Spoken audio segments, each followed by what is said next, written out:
time. So we're from the Horry County Young Dems, and we just want to ask you 5 questions that probably will Okay, so affect our constituents. yes, thanks for spending the time. I'm an Army wife, and I'm a mom of 3. I work 2 jobs. My husband works 2 jobs, and that's to end up with $50 at the end of the month. I understand everything that you've explained to us today about taking the money away from corporations, but what do you think can be done in the short term so that I can give more to this grassroots effort? I'm currently the chair of the Young Dems, but I'm finding it difficult to balance. Of course you are. I mean, look, you're a mom with 3 kids, and looking at you, they aren't 25 years old. 19, 13, and 6. Exactly. You're a mom with 2 jobs who's also trying to be an active citizen. That is more than 24 hours a day. It is. I know that. And what I was saying up there about the rights of Americans in the 21st century included the rights to health care and education from pre-K through college, but it also included a living wage. And so a big part of this is to see what has happened in the way that we split up the product of society. What we've seen, if you look at the averages, America's grown since 1980 pretty darn well. Yeah. But if you look at what has been shared with working people, virtually nothing. Once you take into account healthcare, rent, and education, Americans have not had a raise. And that's amazing for 40 years. That's never happened before. And that's what you're feeling. You have 2 people doing 4 jobs to support 3 kids. And that's about a living wage. It's also about the exploding cost of healthcare. So when I think about this, that's why I've been saying break the backs of these corporations. Because they have been attacking working people and the influence of working people and the rights of working people for 40 years. You can see what they've done. This is a right to work state. Yes. Yes. Yes. That's saying take it or leave it. You have no rights, take it or leave it, that's it. Yep. And every Republican state and this Republican Congress cuts corporate taxes so that the bottom line will be fatter. And they say we'll share it with working people. Baloney. There is no trickle down. We have 40 years in. There is no trickle down. And if you think about it, look, I spent 30 years as a professional investor. This is what they would say about trickle down. If you went to a corporation and said, the government just gave you an extra $10 million this year, why don't you share it with your workers? They would say, what are you talking about? We have a deal with our workers. We just got $10 million. What does that got to do with our workers? There's nothing to do. That's ours. And that's exactly what's. There's no trickle down like, I feel nice. They think their job. You are right. There is no trickle down. No, It does not it's work. a It bunch never of did. It never baloney. will. It was a lie to begin with. Exactly. It's a lie I'm now, not and it's know it. always going I'm to be a from lie. California. No. So that's my answer. You got to break their back. I don't mind them existing. I know they have to do work. I know that's how the economy works. They don't get to write the rules. And they've been writing the rules against working people for 40 years. Thank you. Thank you. There's a rumor going around that if you were not to win the nomination, that we run the risk of having you run as an independent. Zero chance. I'm a Thank Democrat. you. That is, look, I still resent Ralph Nader for taking the election away from Al Gore. Right. I resent Jill Stein Thank you. for taking the election away from Hillary Clinton. That is the last thing in the world I would ever do. I'm a Democrat. Thank you.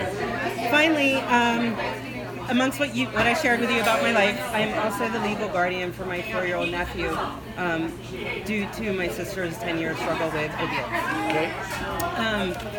Currently, she's in rehab for the umpteenth time. Insurance will only pay for 28 days, which we know is not enough to keep her Personally, clean. I know.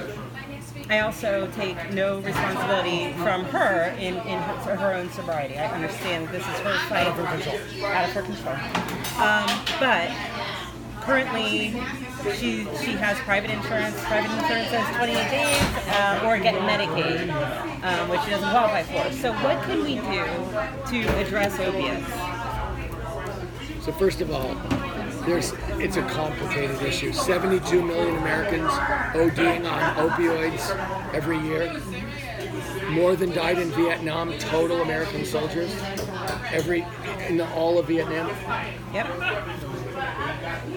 I mean, I hate to be cruel, but it was a corporate plot to basically That's how it started. get us hooked, and then overprescribe and make a ton of money. And for starters, this was a plot. It didn't just happen.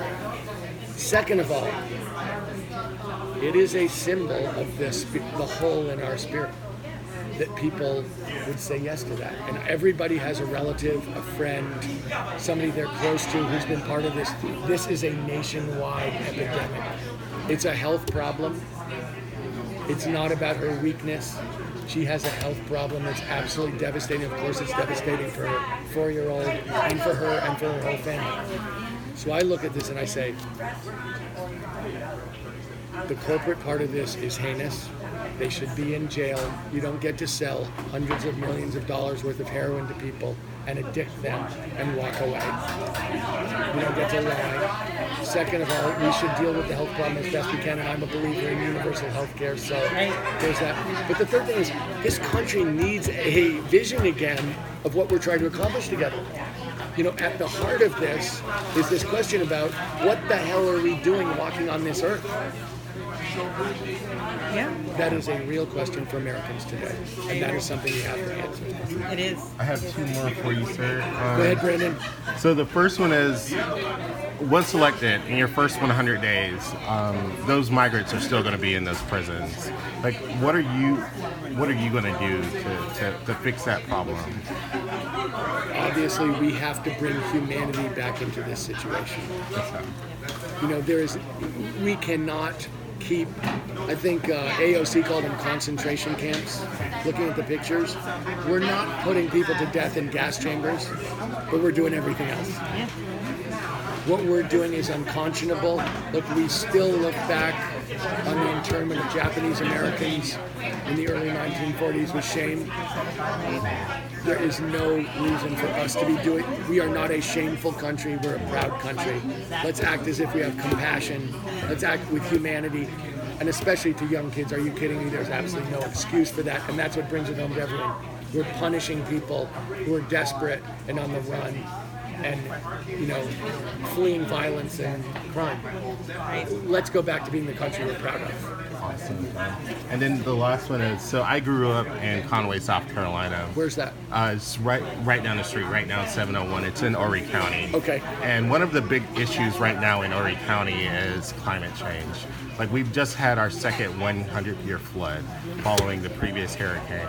And so I was just wondering, under your administration, how are you going to focus on climate change, but how are you also going to integrate that into fixing infrastructure? Yeah. Because a lot of the bridges and dams up there. Brandon, look.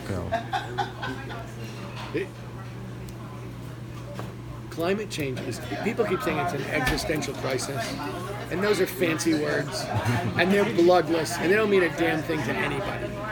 This is either a question of life and death or it isn't. If it's a life and death emergency, let's treat it like a life and death emergency, and we don't wait for the first 100 days, it starts the first day.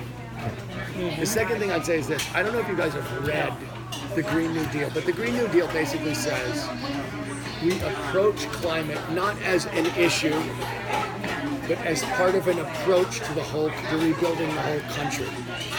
So we approach climate as part of a rebuilding of America.